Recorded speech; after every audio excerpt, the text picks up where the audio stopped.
want to continue on with my theme of covering Tua. Last time I did a podcast on formation groups and how players within that formation group can be vehicles for success or create wreckage for a quarterback. Miami ran 12 personnel 61% of the time, 3 times more than the rest of the league. 12 personnel is a big positional group, big formation, 2 tight ends designed to run the football in short yardage and pass block, and we couldn't do any of that. And then we were still trying to throw through this formation, which was not conducive for taking big yards. Defenses understood we couldn't run the football, bare bone controlled the line of scrimmage, played over, and really forced us to throw short, and we still couldn't run the football. Now that formation group of 12 personnel and a major play type, and that's what I want to talk about, play type, and how that is also a vehicle for a quarterback to succeed or wreckage. Now, what formation group we ran mostly in 2021 and the play type we called mostly in 2021 should have been a marriage, a beautiful marriage, but it was a marriage from hell. And this is going to create further context for Tua, not excuses. This is not for me. I'm not doing this to say, Tua is the greatest quarterback since forever, and we held him back. That's not what I'm saying.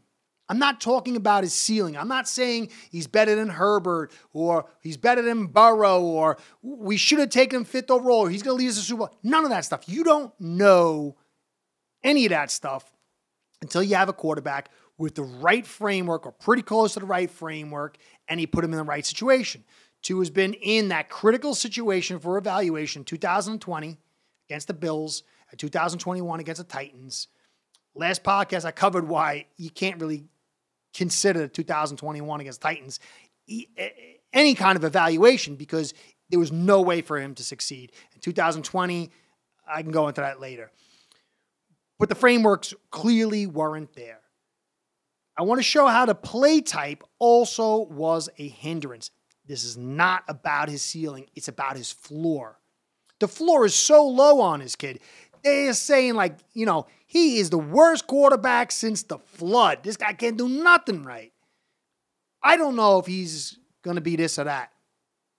But what I do know is the framework has held this kid back dramatically. When he gets the right framework, will it be enough? I don't know. But the major play type that we called last year, you'd figure would be RPO Tua, but that wasn't it. It was play action. It was a little surprise to me. So play action 12 personnel should have been a nice recipe. Problem was it wasn't. We call play action 4th most in the league, and our production was 7th. So we didn't meet up to our output. It was a lot of quantity, but not enough quality. Now, Tua threw 44% of his passes as play action. His RPO was 37%. 81% of his 263 pass attempts were play action and RPO. Passes attached to the rushing attack, some way, shape, or form. You action to the running back and look to the receiver on RPO. And in play action, you action to the running back and you look to the receiver. There's an element of the run game attached to the pass. Now, PFF talks about it doesn't really matter what the rushing attack is to affect the play action. I was going to do a big thing on that. Too big. Deal with it another day. But something's got to come through the pass of the play action or in response to that play action. As example, Kansas City, they were terrible in their play action passes, but they had very good run game, and they played 12 personnel 20% of the time. And so while they weren't getting pass yardage, defenses were playing over, Mahomes was able to escape through a thin front and pick up running yards, and they were able to pick up yards on the ground through that thin front. So there's got to be a give and take. Something's got to come from that. But Miami didn't. Miami didn't get enough pass yards through it. And they were ranked 30th in the league in rush yards. The yards before contact offensive line blocking was 30th. And they were 29th in yards after contact, despite 61% of the time, 12 personnel, and play actioning 44% of the time. So 1 out of every 2 of Tua's passes was really a hindered throw. Now, it'd be very easy to say it's Tua's fault. And in some elements, you could knock his skill set because a lot of these other quarterbacks with high play action attempts are fast enough to press the edges. So that's one little knock. But the design of the offense was built with Tua in mind. They should have understood his play action talents. And he has great play action talents. He does not have perimeter speed. He has speed to get up vertical, but his release is a great aspect to the play action. But the problem is you need a quality run game to work in unison with his quick release. In order to, when he puts that ball in and gets back into his stance and pulls the ball back and releases to the receiver is very, very quick. And this is a great aspect. But if no one's buying what you're selling with the run game, they just all drop in umbrella coverage and you have really restricted lanes and it takes away all your talents. Again, Tua can be successful. Mayfield, 17th in attempts and play action, 15th in yards. San Fran, 18th in attempts, 8th in yards. Vikes, 20th in attempts, 11th in yards. All three of those quarterbacks have arms comparable to Tua, but they have run games. Run games. They have blocking, and they didn't run 12 personnel nearly the same level that the Dolphins did. This is why the run game, the offensive line, the blocking is a bigger help for Tua than talented receivers. If Tua gets a run game, it will open the play action in RPO. And his elite release and ability to navigate through his reads, especially in the RPO. You do there's a breakdown, quarterback school. I can't remember the guy's name. He does a great job showing Tua's ability to go through his reads in RPO.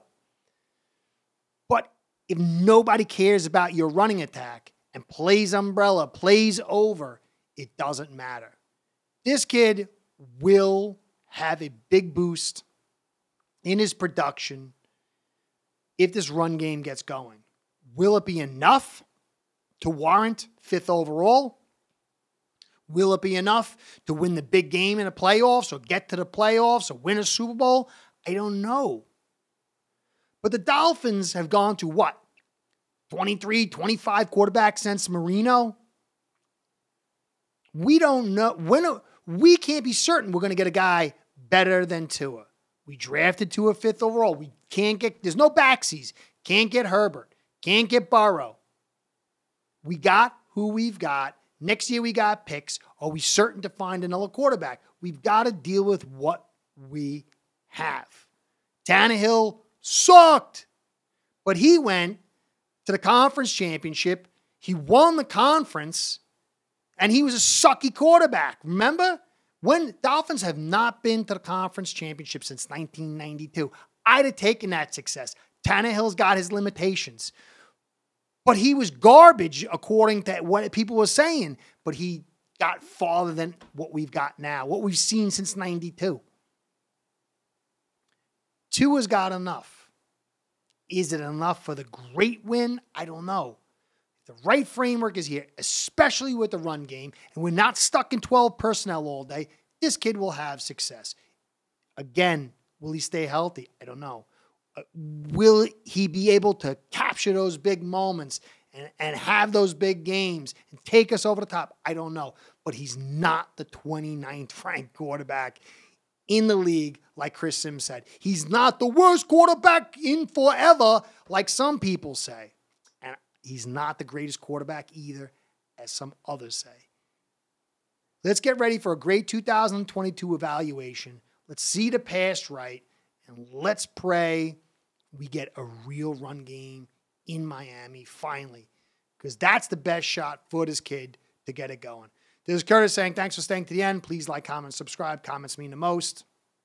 Subscribes and likes help us with the Google overlords. Keeps my sponsors happy, and that keeps me in the game. Keeps me studying football and getting paid to do it. So I appreciate all of you people. Hope you enjoyed this podcast. Catch you next time. Go Fins and be well. Start building your own online sportsbook today by getting signed up with acebread.com service that'll allow you to book action on sports from all around the world.